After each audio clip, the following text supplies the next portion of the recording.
कमरे में ले जाकर पटक दे। पार्वती और अर्चना दोनों संजना के हाथ पकड़कर खींचते हुए उसे अलग कमरे में ले जाती हैं। पीरियड्स वाली बहू।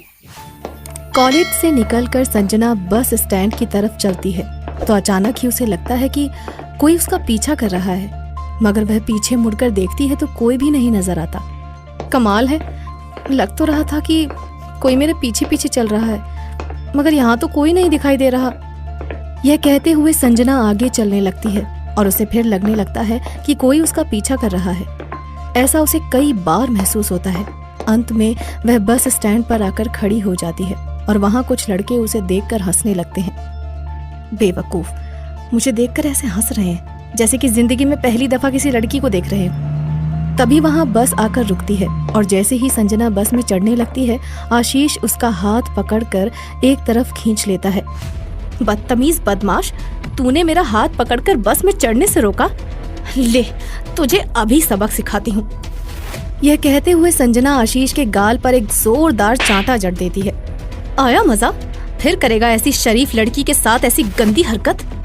पर मैंने ऐसा कुछ भी नहीं किया है, मेरा यकीन मानिए। मैं तो बस आशीष ये कह ही रहा होता है कि तभी वहाँ पुलिस वैन आ पहुँचती है।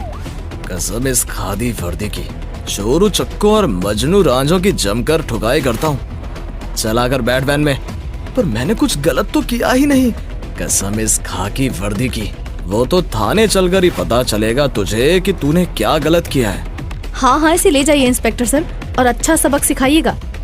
पुलिस आशीष को अपने साथ ले जाती है और संजना फिर से बस का इंतजार करने लगती है, मगर तभी एक औरत संजना के पास आकर कहती है, बेटी, तेरे कपड़ों पर खून का दाग दूर से दिखाई दे रहा है। इसे अपने दुपट्टे से कवर कर लो और तुरंत जाकर कपड़े बदल लो।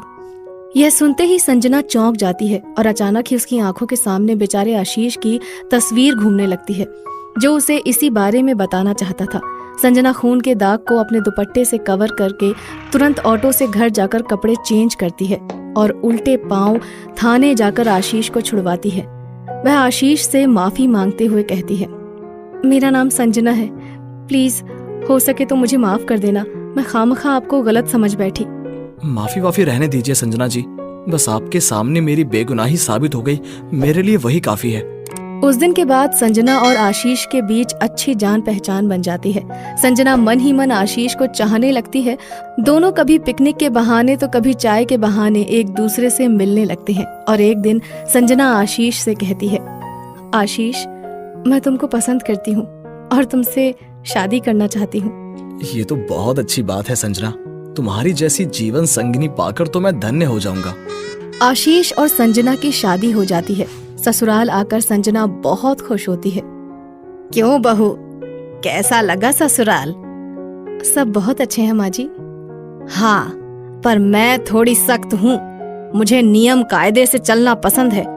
बड़ी बहू, आज से रसोई का काम संजना करेगी, तुम इसे सब नियम कायदे अच्छे से समझा देना। जी माँ जी।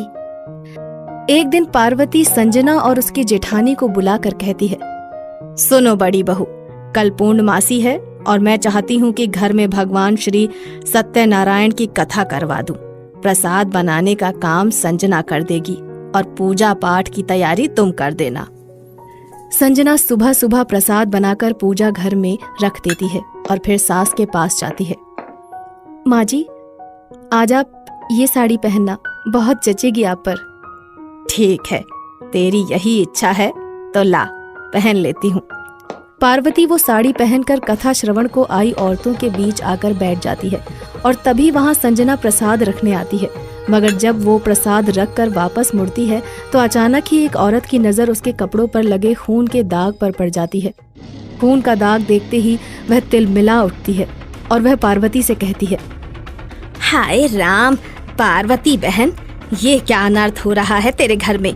जरा बहू के कपड़े तो देख। तभी पार्वती की नजर भी खून के दाग पर पड़ती है तो वह आग बबूला हो जाती है।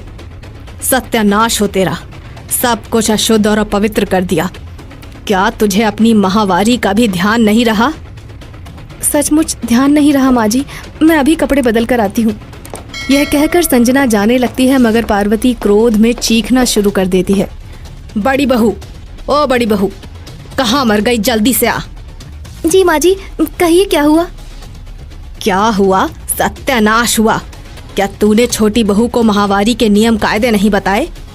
भूल हो गई माँ जी।